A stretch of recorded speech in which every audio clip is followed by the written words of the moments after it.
Hey guys, আসসালামু আলাইকুম। তবে কি ডক্টর ইউনূস সরকার শেখ হাসিনার দেখানো পথে হাঁটছেন?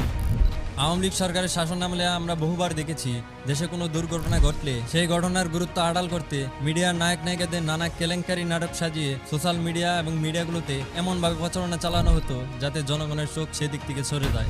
কখনো পরিমণির কেলেঙ্কারি, কখনো শাকিব খান অপু বিশ্বাসের ব্যক্তিগত পারিবারিক ইস্যু, আবার কখনো টিকটকার মামুন লায়লার বিতর্ক ছুড়ে দেওয়া হতো জনগণের সামনে যাতে মূল ঘটনার সত্য আড়াল হয়। বর্তমানে দেশের গুরুত্বপূর্ণ বিষয়গুলো ধামাচাপা দিয়ে জনগণকে বিউ ব্যবসার ফাঁদে আটকে রাখা হয়েছে।